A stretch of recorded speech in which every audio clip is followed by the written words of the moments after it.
오늘 말씀의 제목은 칭의, 그리스도를 믿음으로 얻음이란 제목으로 말씀을 나누겠습니다. 우리가 벨직 신앙고백서를 계속 읽어가고 있습니다. 우리가 앞서서 오늘이 22조 할 차례인데요. 17조부터 21조에서는 그리스도께서 구원을 성취하신 것들을 고백을 했습니다. 그리스도의 성육신과 그리스도의 십자가 사건 등을 이 성부 하나님께서 이 모든 것들을 명하시고 그리스도는 온전히 순종하심으로 구원을 이루셨다라는 고백을 했어요. 그리고 오늘 22조부터 이제 23조, 24조에 이어서는 무엇을 하냐면 그리스도께서 이루신 그 구원을 성령께서 우리 안에 역사하셔서 적용하고 있음을 밝히고 있습니다.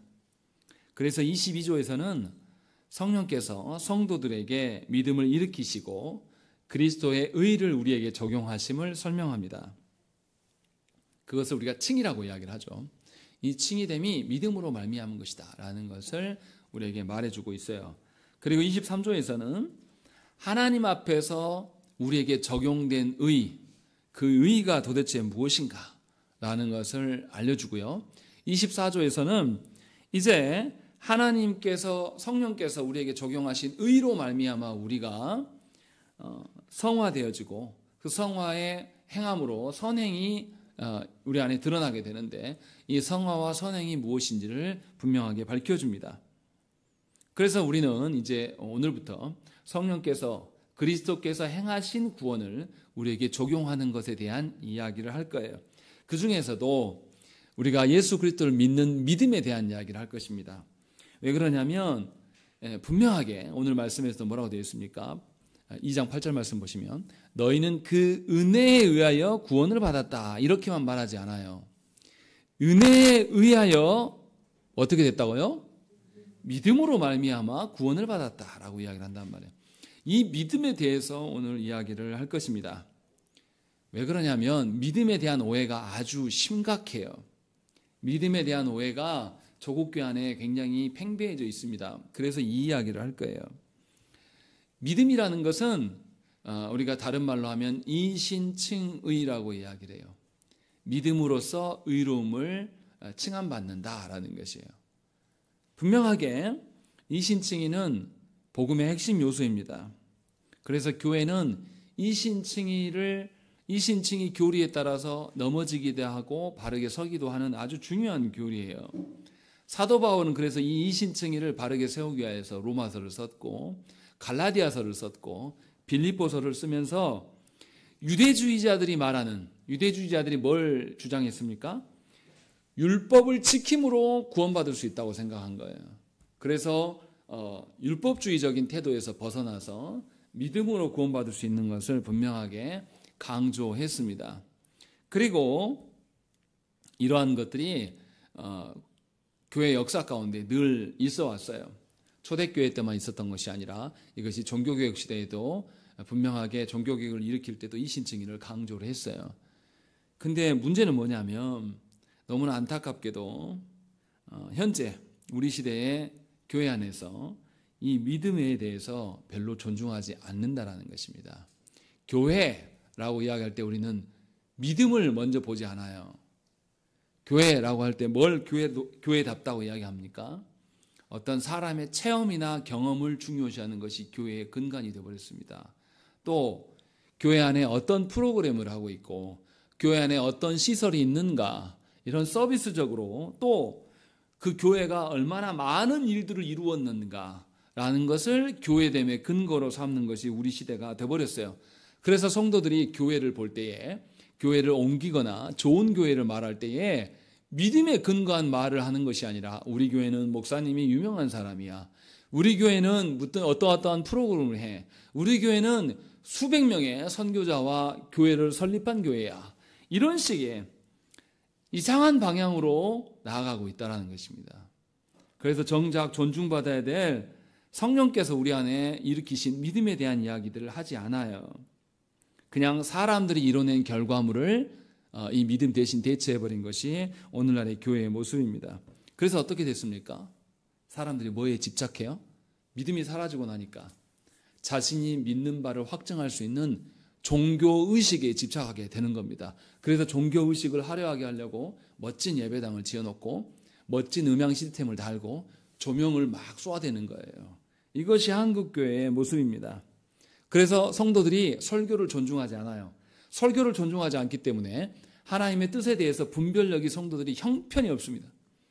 그래서 한국교회의 성도들이 대부분이 하나님의 믿음을 강화하는 식으로 교회됨을 세워가는 것이 아니라 자기가 생각할 때 그냥 종교 행사로, 종교 기관으로서 교회를 바라보고 있어요. 그래서 그 교회 안에서 믿음이 성장함이 없는데도 그냥 버티는 식으로 신앙생활을 하는 겁니다. 이런 심각한 거예요. 이것은 하나님 나라와 무관한 일입니다. 함께 죽자고 떠내려고 하는 거예요. 그런데 어느 누구도 그 배를 다시 원래 안전한 곳으로 놓아주려고 하는 사람이 없는 그런 실정인 것입니다. 이것이 믿음에 대한 조국교회의 성도들의 태도라는 것입니다. 굉장히 심각한 거죠. 이처럼 이신층의 교리가 해이해지면요, 교회의 존재됨에 문제가 생깁니다. 성경을 바라보는 눈도 형편이 없어져요. 그래서 어떻습니까? 조국교회 안에서 성도들이 말씀을 제대로 읽을 줄을 몰라요. 그냥 자기가 느낀 대로, 자기가 개인적인, 늘 말씀드리지만 하나님께서 성경을 누구에게 주셨습니까? 누구에게 주셨어요? 교회에게 주셨어요. 여러분 개인에게 주신 게 아니라, 개인에게 주셨으면 어느 날 환상으로 뚝딱 떨어져야죠. 그런데 그게 아니라 교회를 통하여서 하나님께서는 우리에게 말씀을 주셨어요. 그것은 뭐냐면 공동체적으로 이 말씀의 근거를 주셨다라는 거예요. 그러니 성경을 보는 어떤 기준이나 성경 해석에 대한 것들은 공교회적으로 일맥상통해야 된다는 것입니다. 이것이 바른 교회됨이에요. 그래서 이러한 교리에서도 이신층이가 헷갈려지기 시작하면 다른 교리까지도 무너지고 교회됨까지 전부 다 영향을 줄 수가 있다는 것입니다. 그만큼 중요하다는 거예요. 그래서 오늘 본문에서도 너희는 그 은혜에 의하여 믿음으로 말미암아 구원을 받았으니 이것은 너희에게서 난 것이 아니요 하나님의 선물이다라는 것이죠. 믿음이 어디에서 난 거라고요? 너희에게서 온 게 아니라 하나님으로부터 온 거다라고 이야기를 하고 있는 거예요. 교회는 처음부터 성령께서 성도에게 믿음을 일으켜 주셨기 때문에 성도가 되었다, 교회 되었다라고 고백을 해왔습니다.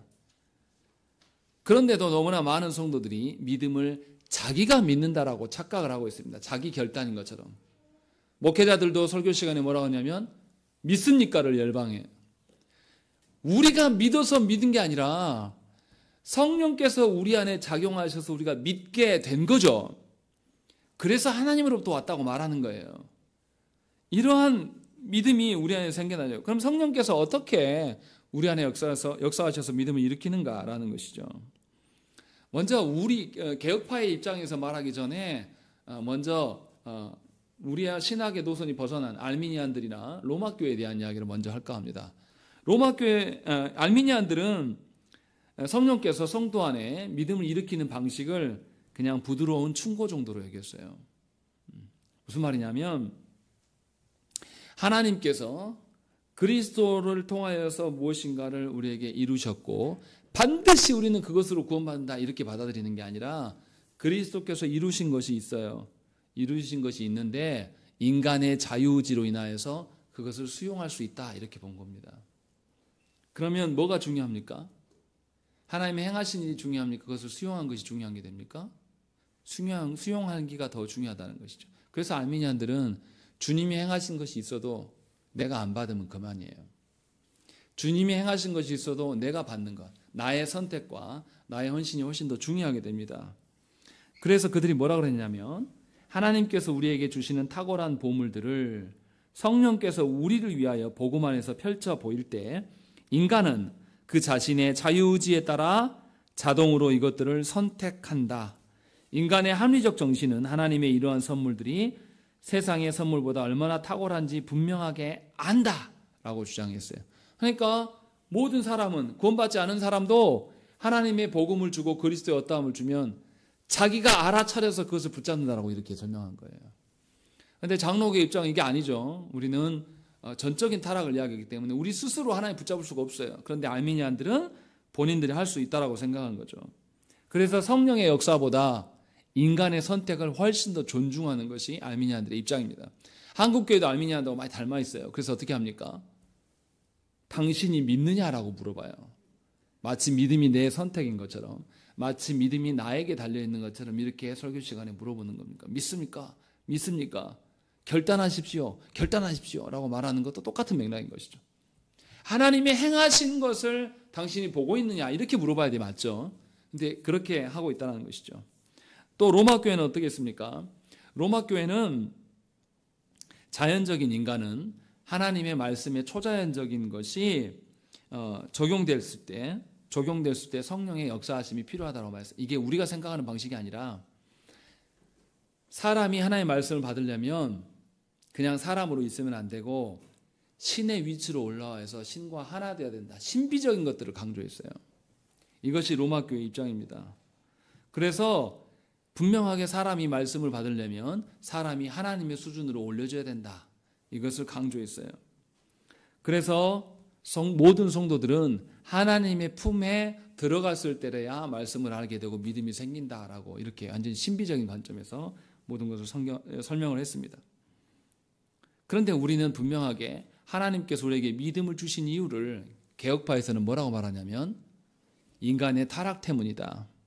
인간이 타락하여서 스스로 하나님을 찾을 수도 없고 알 수도 없고 하나님을 선택하고 붙들 수도 없기 때문에 성령께서 우리 가운데 믿음을 발현시키셔서 우리의 타락한 본성을 뛰어넘을 수 있도록, 그래서 진리에 대해서 전혀 볼지 못했는데 성령의 역사하심으로 믿음이 발현돼서 그리스도를 보게 되고 하나님 나라를 알게 하신다. 왜냐하면 인간은 타락함으로 말미암아서 누구를 싫어해요? 본성적으로 하나님을 싫어하고 이웃을 미워해요. 그래서 성령께서 오셔서 역사하시지 않으면, 성령께서 오셔서 우리 안에 믿음을 발현시키지 않으면 우리는 하나님을 볼 수도 없고 하나님을 택할 수도 없다라고 이렇게 말하고 있는 것입니다. 그래서 개혁파의 입장에서의 믿음이라는 것은 하나님 앞에서 자기 죄를 보는 것이고 겸손하게 낮아지는 것이에요. 온갖 더러움을 확인하는 것이 믿음의 첫 번째 과정이라는 것입니다. 그런 점에서 전혀 달라요. 아미니안들과 로마 교회 입장은 순전히 사람의 입장에서 사람의 유익의 측면에서 모든 것을 믿음을 설명하려고 했던 것이죠. 그래서 우리 장로교회 입장에서의 믿음이라는 것은 성령께서 우리에게 역사하신 재창조라고 이야기를 하신 거예요. 다시 성령께서 우리 안에 믿음을 창조해 주시지 않으면 우리는 창조의 본래 목적으로 돌아갈 수가 없다라는 것이 믿음에 대한 우리의 입장이라는 것입니다. 그래서 하이델베르그 요리문답 65문에서도 뭐라고 말하냐면 성령께서 복음의 설교로서 믿음을 불러일으킨다라고 되어 있어요. 내가 말씀을 듣고 내가 알아서 깨달아서 내가 선택한 그것이 믿음이 아니라 성령께서 이 말씀을 설교하게 하시고 설교한 것들을 깨닫게 하시는 분도 성령님이시며 그래서 생겨난 것이 우리 안에 믿음이라는 거예요. 그래서 믿음은 나의 것이 아니라 하나님으로부터 주어지는 것입니다. 그렇기 때문에 성경은 분명히 뭐라고 말하냐면 믿음은 성령에 의해서 하나님의 말씀으로 우리에게 있어진다라는 것이죠. 성령의 역사하심을 무엇과 결부시켰습니까? 말씀과 결부시켜서 항상 말씀했어요. 그래서 말씀과 성령의 역사하심은 분리될 수 없습니다. 믿음을 이야기할 때도 반드시 말씀에 근거한 성령님의 역사하심을 전제로 믿음을 말하는 것이죠. 왜냐하면 하나님으로부터 주어지기 때문에. 그래서 믿음을 신비적인 것으로 볼 수 없어요. 믿음은 아주 구체적이에요. 뭘 믿는 겁니까? 성령께서 뭐를 통해서 믿음을 불러일으키기 때문에. 성경을 통해서 불러일으키기 때문에. 그래서 믿음의 내용은 뭐냐면 성경이에요. 내 마음대로 믿는 게 아니에요. 내 체험을 믿는 게 아니에요. 내 경험을 믿는 게 아니란 말이에요. 분명히 성령께서 성경을 깨닫게 하심으로 말미암아 믿음을 불러일으키신다. 이렇게 말씀하고 있는 거죠. 그러니 믿음의 내용은 분명해요. 우리가 마음대로 원하고 소망하는 것. 예를 들어서 내가 돈이 없는데 돈 주세요. 하나님 내 자녀가 입시 문제가 있는데 입시 문제 해결해 주세요. 이런 게 믿음이 아니라는 거예요. 믿음의 내용은 분명하게 하나님으로부터 오는 것이고 그것이 말씀이다. 라는 것을 말해주고 있는 거예요. 그러면 구체적으로 무엇을 믿는 것인가? 라는 것이죠. 벨직 신앙고백서 22조에서는 뭐라고 말하냐면 믿음은 예수 그리스도를 그의 모든 공로와 함께 받아들이고 그를 우리의 소유로 삼는다. 이렇게 고백합니다. 다시 말하면 우리의 믿는 바의 대상은 예수 그리스도의 어떠하심이에요. 예수 그리스도의 행하심, 예수 그리스도의 성품, 예수 그리스도의 순종을 통해서 드러난 믿음이라는 것입니다. 그래서 우리는 이 믿음을 통해서 그리스도를 알게 되고 그리스도의 행하심을 나의 것으로 되기를 소망하게끔 된다는 것입니다. 그래서 앞에서 22조, 우리가 지금 22조 보고 있는데요. 그 앞에서 무슨 이야기를 했습니까? 예수 그리스도께서 행하신 바를 먼저 이야기했어요. 20조에서는 예수 그리스도의 성육신에 대해서 먼저 이야기를 했고 21조에서는 그리스도께서 우리의 영원한 대제사장이 되어주셨음을 먼저 밝힌 것이죠. 그리고 나서 믿음에 대한 이야기를 하는 거예요. 믿음의 내용과 대상이 없이 믿음을 말하는 것이 아니라 먼저 예수 그리스도께서 행하신 바를 먼저 말하고 그것이 믿음의 내용됨을 그 다음에 우리에게 믿음에 대한 이야기를 하고 있는 겁니다. 그래서 믿음이라는 것은 나의 어떠함이 아니라 그리스도의 어떠하심이에요. 그래서 구원의 시작과 마지막까지는 누구로부터 시작합니까? 예수 그리스도로 말미암아 시작되고 마지막에 예수 그리스도로 말미암아 종결되는 것. 다시 말하면 구원은 삼위 하나님의 사역입니다. 우리가 어떻게 하는 게 아니에요. 그래서 믿음의 내용도 어떻습니까? 성부 하나님의 계획하심과 성자 예수님의 계획하신 바에 대한 순종으로 인한 성취됨과 그 성취됨을 성령 하나님께서 우리에게 적용하는 것. 이것이 믿음의 내용이에요. 그리고 이 믿음의 내용들을 하나님께서는 성경으로 우리에게 주셨어요. 이것을 다리 말하면 하나님께서 당신의 구원하실 것에 대해서 믿는 자들에게 먼저 계시해 주셨어요. 그게 계시가 뭐냐면 언약입니다. 이렇게 너희를 구원할 거야 라고 하면서 하나님께서 언약의 내용들을 주신 거예요. 그래서 창세기를 읽을 때도 언약적으로 읽는 겁니다. 아담과 하와가 타락해서 하나님으로부터 숨을 때 하나님은 이들을 타락 가운데 두지 아니하시고 구원하시려고 먼저 찾아오셔서 이들이 요구하지도 않았어요. 하나님 우리 구원해 주세요 라고 하는 것도 아닌데 먼저 찾아오셔서 그들이 어디 있냐라고 물으시고 그들을 처벌하시지만 동시에 하나님의 구원을 약속해 주셨어요. 그래서 여자의 후손이 와서 뱀의 머리를 상하게 할 것이고 후손 중에서 너희의 메시아가 올 것이다 라는 것을 기대하게끔 만든 것이죠. 그러니 이스라엘 백성들은 살아가면서 자손을 낳고 자손을 통하여서 뭘 바라냐면 메시아를 기대한 거예요. 우리 후손들 중에서. 그러니까 자녀를 어떻게 키우겠습니까? 메시아를 바라볼 수 있는 인간으로 키울 수밖에 없는 거죠. 이게 하나님의 놀라운 섭리예요. 우리는 자녀를 바라보면서 그리스도를 상상하지 않습니다. 우리는 자녀를 낳고 임신하고 출산하면서 키우면서 뭘 기대합니까? 세상에서 내가 봤던 그 부모 관계를 기대해요. 그러니까 거짓되고 헛된 것이죠. 그러니까 자녀 안에서 자녀와의 내 관계 속에서 삼위 하나님과의 관계가 드러나지 않아요. 그러나 하나님은 처음 사람부터 그렇게 하나님과의 관계 속에 비록 그가 타락하였고 하나님 앞에 범죄하였으나 하나님은 자녀를 통하여서 하나님의 약속을 소망할 수 있도록 만드신 거예요. 그렇게 장치를 미리 만드신 거죠. 마련해 두신 것이죠. 그것이 우리 안에 있는 겁니다. 그러니 구원의 시작부터 하나님이 하신 거예요.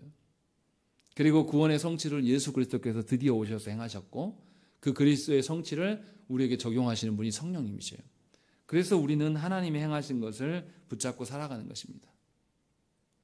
그러니까 한국 교회 안에서 흔하게 오해하는 것이 뭐냐면 믿음, 내가 믿고 내가 결단하고 내가 어떻게 하는 것을 믿음이라고 생각하는데 그럴 수 없다라는 거죠. 전혀 그렇지 않다. 삼위 하나님의 행하신 것에 대한 우리의 반응으로서 나타나는 것이 믿음이에요. 그리스도를 알고 그리스도를 신뢰하는 것이지 내 안에 확신을 먼저 말하는 게 아니에요. 한국교회에서는 자신이 믿는다고 생각하기 때문에 뭘 강조했습니까? 구원의 확신을 엄청 강조했어요. 그런데 확신은 어디에 있어요? 나에게 있습니까? 그리스도에게 있습니까? 그리스도에게 있는 거예요. 예수 믿으면서 내 삶이 좋지 않아요. 내 삶이 어려워서 하나님을 잘 섬기지 못하고 자꾸만 정해놓은 길에서 벗어난단 말이에요. 그럼 우리는 무슨 생각을 합니까? 거기에서 낭망해요. 내가 말씀대로 못 사네 하면서 절망한단 말이에요. 근데 그럴 필요가 있다고요? 없다고요? 없어요. 왜요? 믿음의 내용이 누구니까? 그리스도시라니까요. 그러니까 구원에 대한 확신도 어디에서 찾아야 돼요? 그리스도에게서 찾아야 한단 말이에요. 그런데 성도들이 어디에서 찾아요? 기가 막혀요. 그리스도에서 안 찾아요. 내 자신에서, 내가 행한 바에서 찾는단 말이에요. 아니면 내 삶의 처지나 정황에서 구원의 확신을 찾으려고 해요. 하나님이 살아계시면 내 인생이 이렇게 힘들라디야.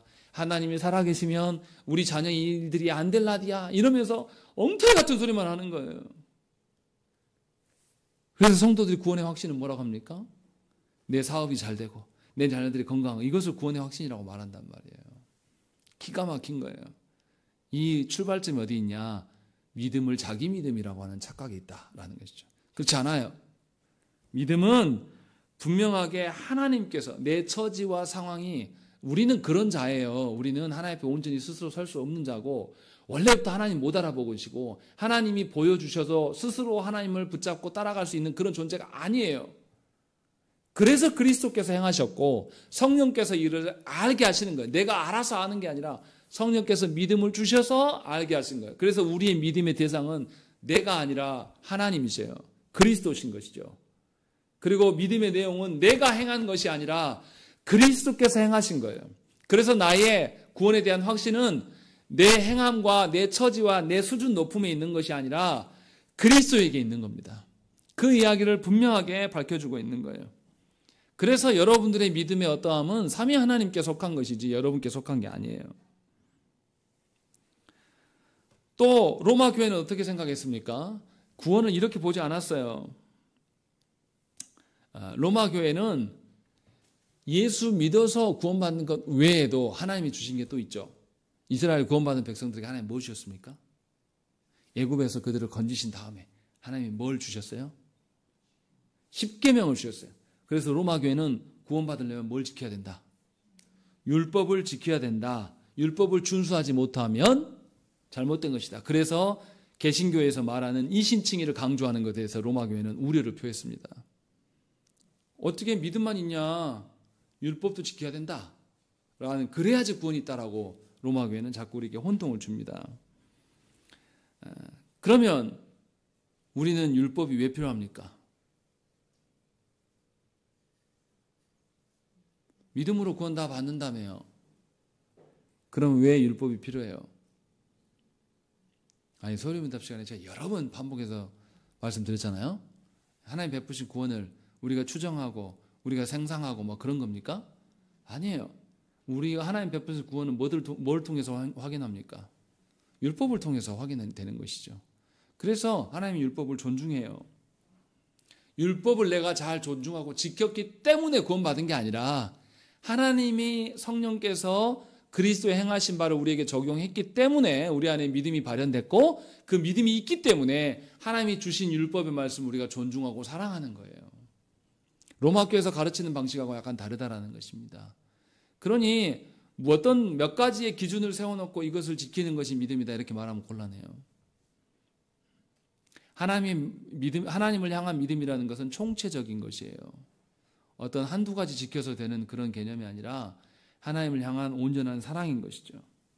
그래서 벨직 신앙고백서는 이러한 오해를 제거하기 위해서 뭐라고 말하냐면, 우리의 구원에 필요한 모든 것이 예수 그리스도 안에 있든지 아니면 예수 그리스도 안에서 하나도 없어서 전혀 못 누리는 둘 중에 하나다, 이렇게 말해요.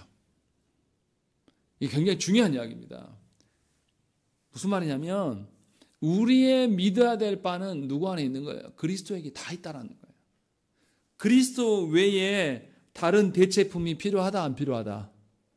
필요치 않다라고 지금 그 이야기를 말하고 있는 거예요. 믿음은 하나님으로부터 주어지는 거니까 하나님의 계시의 말씀을 존중함으로 충분하다라는 거예요. 뭔가 하자가 있어서 부족해서 또 다른 것이 필요한 게 아니에요.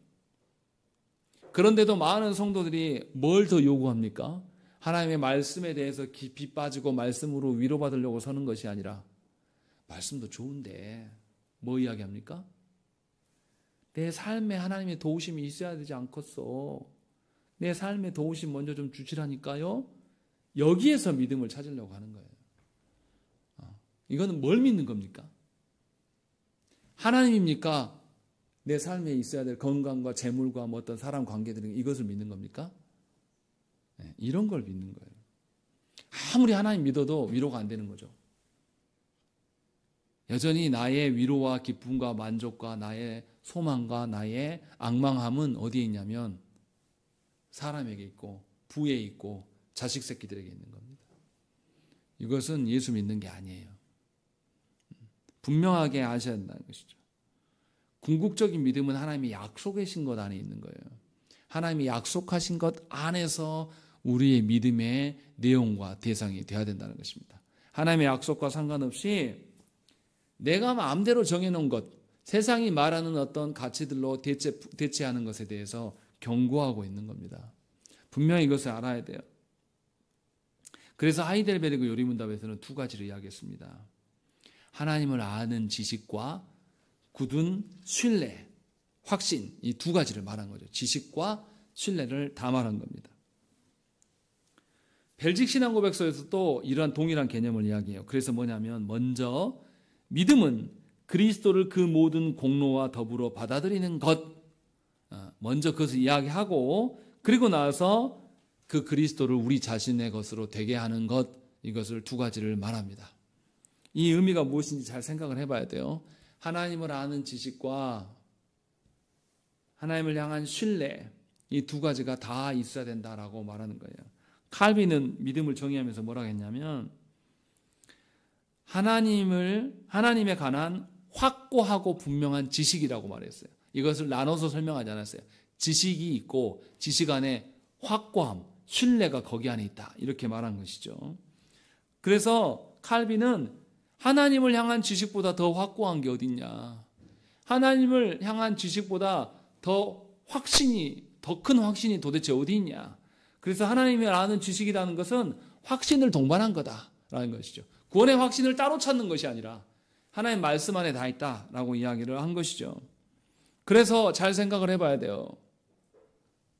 성경과 교리를 아는 지식만 있는 사람하고요, 성경과 교리가 가장 확신 있는 것이라고 믿는 사람하고는 다른 겁니다. 성경에서 예수께서 하나님의 아들 되심을 누가 알아봤습니까? 유대인들도 안 믿었어요. 제자들도 의심했어요. 근데 알아본 존재가 있어요. 귀신들이에요.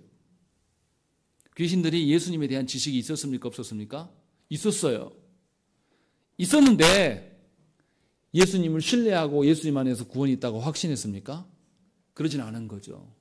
제가 지금 무슨 말씀하려고 하는 거냐면 성경에서 말하는 지식이라는 것, 칼빈이 이것을 확신과 지식을 구별하지 않고 똑같은 것으로 본 것이 뭐냐면 하나님이 주신 말씀보다 더 확실한 구원이 어디 있냐, 더 큰 확신이 도대체 어디 있냐라고 말한 거죠. 그래서 바른 하나님에 대한 지식이라는 것은 온전히 주님을 신뢰하고 따르는 거예요. 그래서 구원에 대한, 예수 그리스도에 대한 아는 지식이 따로 있고 구원의 확신이 따로 있는 게 아니에요. 동일한 겁니다. 동일한 거. 근데 한국교 성도들은 자꾸만 예수를 믿는다고 말하면서 구원의 확신을 다른 데서 찾으려고 하는 거예요. 그렇지 않다고 지금 말하고 있는 겁니다. 그래서 벨직 신앙고백서는 이것을 일부러 강조하고 있는 거예요. 그리스도께 이루신 모든 것을 내가 수용하고 그리스도의 어떠함을 나의 것으로 여기는 것, 두 가지 다. 하나님을 아는 지식만 있는 게 아니라 그 지식이 세상 어떠한 것보다 더 확실한 것이다 라는 것이 동반되는 것이 믿음이다 라고 이야기를 한 것입니다. 그래서 믿음은 그리스도에 대한 지식이라고 말할 때 그 지식은 어떤 것보다 신뢰할 수만한 확실한 것임을 전제로 말하고 있는 겁니다. 그러니까 거꾸로 뒤집어서 이야기하면 하나님에 대한 것에 전혀 알지 못하는 사람이 구원에 대한 확신을 가질 수 있겠습니까? 없어요. 그런데 한국교회에서는 이게 가능하다고 말해요. 그래서 성경이 존중받지 못합니다. 하나님을 알려고 하지 않아요, 성도들이. 수십 년 예수를 믿었는데 성경 읽을 생각이 전혀 없어요. 그리고 믿는다고 말합니다. 그래서 구원의 확신을 어디서 찾아요? 세상에서 찾는 겁니다. 예수 믿어도 똑같이 자녀가 잘 돼야지 기쁘고요. 예수 믿어도 똑같이 사람들이 나 알아줘야지 위로가 되고요. 예수 믿어도 똑같이 세상 사람들과 똑같아요. 건강해야지 좋고요. 돈도 많아야 돼요. 그러니 세상 사람들이 뭐라고 합니까? 전도하러 가면 아이고 좋은 일 하십니다 라고 말하면서 뭐라 그래요? 언제 교회 다니겠다고? 돈 좀 벌어놓고. 돈이 있어야지 교회 다닐 거 아니요. 헌금도 하고 이런 소리를 하는 겁니다. 누가 그렇게 만든 겁니까? 먼저 믿은 우리들이 믿음이 얼마나 거짓된 것인가를 보여준 거예요. 하나님의 말씀에 그리스도를 믿는 믿음이 거기 안에 참된 확신이 있다라고 믿은 게 아니라 그리스도에 대해서 알고 싶지도 않아요, 성도들이. 그냥 자기가 믿는다라고 생각하고 그래놓고 구원의 확신이 보이지 않으니까 세상의 것들을 가져온 것이죠. 이게 엄청나게 위험한 거예요. 분명하게 알아들으셔야 돼요. 하나님을 사랑하는데 하나님을 모른다는 건 있을 수가 없는 일이에요. 하나님을 예수를 믿는다고 하면서 예수님에 대한 지식이 전무한 것이 있을 수 없는 이야기인 것이죠. 그러니까 예수를 믿는 사람이라면 맹목적인 신앙으로 살아갈 수가 없어요. 제가 아까 설명했던 게 다 맹목적 신앙이에요. 예수님에 대해서 아는 바가 전혀 없어요. 하나님에 대해서 알고자 하지도 않아요. 미안하지만 하나님에 대해서 아는 바가 없으면 우리의 구원 확신은 다른 데서 찾을 길이 없습니다. 하나님에 대해서 알지 못하는데도 여전히 태평하게 살아가면 세상의 질서의 노예가 될 수밖에 없습니다. 세상의 가치로 끌려갈 수밖에 없어요. 그래서 이웃집에서 고기 먹으면 우리도 고기 먹어야 되고, 이웃집에서 여행 가면 우리도 가야 되고, 이웃집에서 문화생활하면 우리도 해야 되는 그런 방식으로 가정을 꿈꾸고 소망해요. 그러니까 너무나 안타깝게도 교회 안에 있는 우리 청년들이 결혼을 이야기할 때 세상의 기준으로 말합니다. 결혼을 이야기할 때 세상의 가치를 따라서 가정을 상상해요. 새끼들 잘 낳고 새끼들 건강하게 커서 새끼들이 좋은 대학 가면 그게 좋은 가정이라고 생각하는 것입니다. 성경은 그렇게 말하고 있지 않아요. 분명하게 믿음이 뒤틀림으로 인하여서 우리에게 벌어진 현상들에 대해서 여러분들이 민감하게 서셔야 돼요. 분명히 그리스도를 믿는 겁니다. 그리스도를 바로 알고 그리스도를 향해서 살아가는 것, 이것을 점검하는 것이 참된 성도의 합당한 태도라는 것입니다. 그런데 좋게 어떻게 합니까? 그리스도를 믿고 그리스도를 알고 그리스도를 사랑하여서 그리스도를 신뢰하는 것을 점검하려고 하는 것이 아니라 사람의 어떠함만 남아있어요. 그래서 어떻습니까? 교회에 한 번 오면 그 사람이 누군지 예수 그리스도를 믿고 그의 구원의 확신이 그리스도 안에 있는지 점검도 하지 않은 채 뭐부터 하려고 하죠? 교회 처음 오면 뭐부터 하라고요? 등록카드 쓰면 다 된다고 생각하는 거예요. 그러니까 엉터리 같은 신자가 교회 안에 들어오는 거예요. 그리고 그 신자가 구원의 확신을 뭐에서 찾습니까? 세상에 잘됨에서 찾는 겁니다. 그러다 세월이 흘러서 이제 뭐입니까? 교회가 구원의 확신을 세상의 가치로 이미 다 알아버려요. 이제는 가짜가 진짜를 다 점령해버렸습니다. 교회 안에. 이것이 심각한 것이죠. 그리고 심지어 무슨 이야기 합니까? 조국교회 안에 성도들이 뭐냐면 하나님의 복음이라는 것은 그렇게 어려운 게 아니에요. 단순한 거예요. 하나님의 아는 걸 알 필요 없어. 열심히 기도해. 그래서 성경을 무시합니다. 누가요? 먼저 믿은 사람들이. 신앙생활은 그렇게 머리 아프게 막 성경 읽고 배우고 하는 것이 아니다. 이렇게 생각한단 말이에요. 그래서 말씀이 없어도 성도들이 교회 안에서 잘 버팁니다. 예수 믿는 게 아니에요. 예수 믿는 게 아니고 그냥 사람들의 모임만 만들어 놓은 겁니다. 그리고 나서 나중에 그렇게 살다가 하나님께서 우리를 부르실 때 우리가 주 앞에 서게 될 겁니다. 그때 하나님 물으실 거예요. 너 뭐 믿었냐? 여러분 뭐라고 답하실 겁니까? 정말로 내가 하나님을 믿고 하나님을 사랑했어요.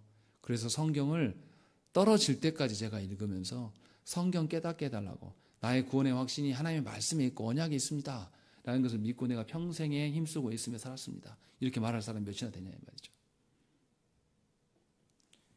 가만히 생각을 해보세요. 이 믿음에 대한 정의가 우리 안에 뒤틀려져서 벌어진 현상이 교회 전체의 근간을 흔들고 있어요.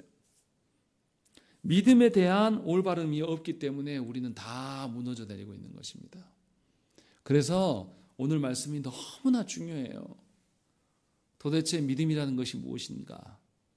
삼위 하나님의 행하신 바를 우리가 알고 그것을 수용하고 삼위 하나님의 성품을 따라서 살아가는 것이 믿음이에요. 우리의 위로와 만족과 기쁨과 안전도 삼위 하나님께 있음을 인정하는 것이 믿음이라는 것이죠.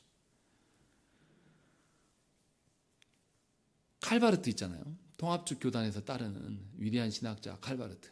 칼바르트는 뭐라고 했냐면 믿음은 전적으로 하나님께 압도당하는 것이다 라고 이렇게 말했어요. 믿음에 대해서 성도가 논의할 필요가 없는 거예요. 압도당하니까 믿음이 어쩌고 뭐고 막 이렇게 공부하고 뭐 하는 게 아니라 하나님 앞에서 빠져서 황홀경에 임하는 것이 믿음이라고 생각하는 것이죠. 그렇게 되면 하나님을 알 필요가 있습니까? 없습니까? 없어요. 몰라도 누가 오셔서 역사하니까. 하나님이 오셔서 역사할 것이니까. 이런 식으로 믿음에 대해서 오해를 한 거죠. 그래서 칼바르트를 따르는 사람들은 어떻습니까? 복잡한 신앙 고백이 필요하다고 보는 거예요. 필요치 않다고 보는 겁니까? 필요하고 없어요. 왜냐하면 하나님이 오셔서 황홀경으로 나를 역사하실 거기 때문에. 그냥 신자는 하나님이 나에게 황홀경으로 역사해서 했던 그 추억으로 신앙생활을 할 수 있게 되는 것입니다. 이거 어디서 많이 보지 않았습니까? 우리가 장로교회라고 말하면서도 개혁파 교회라고 말하면서도 많은 성도들이 추억팔이를 하고 있어요. 지금은 은혜가 없는데 예전에 하나님이 나 만나주셨던 거, 그 추억을 계속 상상하면서 오늘도 은혜 없이 신앙을 버티는 사람들이 너무나 많아요. 그래서 모여서 문 이야기합니까? 그때는 진짜 좋았는데 내가 하나님을 잘 몰랐어도 내가 맨날 새벽기도 다니고 내가 애들을 다 들쳐업고 성경학교 뛰어다니고 그래서 그 추억을 팔려고 하는 겁니다. 여러분들이 이루는 열심이 믿음이 아니라는 거예요. 제가 다시 말씀드립니다. 우리가 열심히 해서 뭔가를 결과 뽑아내서 교회가 확자지껄하고 교회가 사람들로 가득 차게 되고 이게 믿음이 아니에요. 믿음은 하나님께 속하였다라고 지금 계속 말하는 거예요. 우리의 공로가 아니라 모든 공로는 그리스도에 있다. 이것을 선언하는 것이 믿음이 되어야 한다는 것입니다.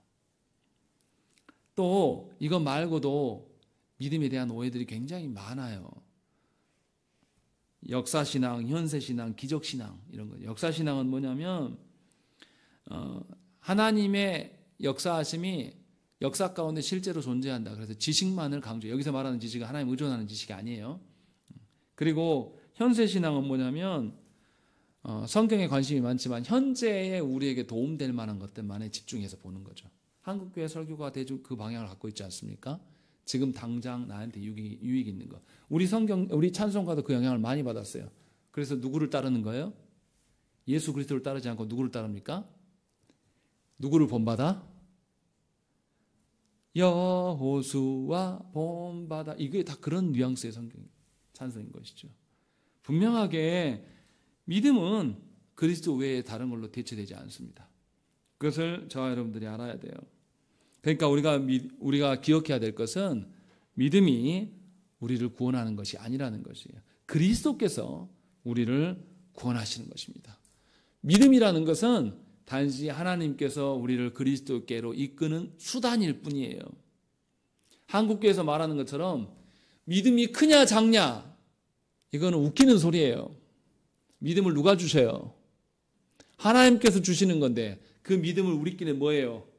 누구는 믿음이 더 많고 누구는 믿음이 적어. 그 믿음을 누구 걸로 보기 때문에 사람의 것으로 보기 때문에 평가하고 있는 거예요. 그게 아니라고요. 다시 말씀드립니다. 믿음은 성령께서 우리 안에 발현시키는 것이에요. 그렇기 때문에 믿음은 독점적인 것입니다. 어느 것으로도 대체할 수가 없어요. 온전히 그리스도 안에만 있어요. 그리스도 외에 다른 것을 소망하거나 앙망하는 것으로 대체할 수가 없어요. 구세주께서 온전히 그리스도께서 우리의 구세주 되신다는 이 고백 안에만 있는 것입니다. 그래서 바울은 믿음으로만 구원을 받는다 이렇게 말한 게 아니라 오직 믿음으로만 구원을 얻는다 이렇게 말했습니다. 굉장히 독선적으로 들릴 수 있어요. 그러나 실제로 그리스도 안에 있기 때문에 그것을 말한 것이죠. 로마 교회는 오직 믿음임을 거부합니다. 사랑으로 형성된 믿음만을 강조해요. 이게 무슨 말이냐면 사람 안에도 선한 것이 있고 어떤 사람의 행위들도 믿음에 첨가돼야 된다 이렇게 본 거예요. 그러니 장로교회 성도라면 율법으로 어렵게 된다는 소리를 안 해야 되고 일체 그것을 배제할 수 있어야 돼요. 온전히 그리스도만으로. 인간의 입장에서 볼 때는 어떻습니까? 오직 믿음만 말하면 약간 독선적으로 보이잖아요. 그런데 생각을 해보세요.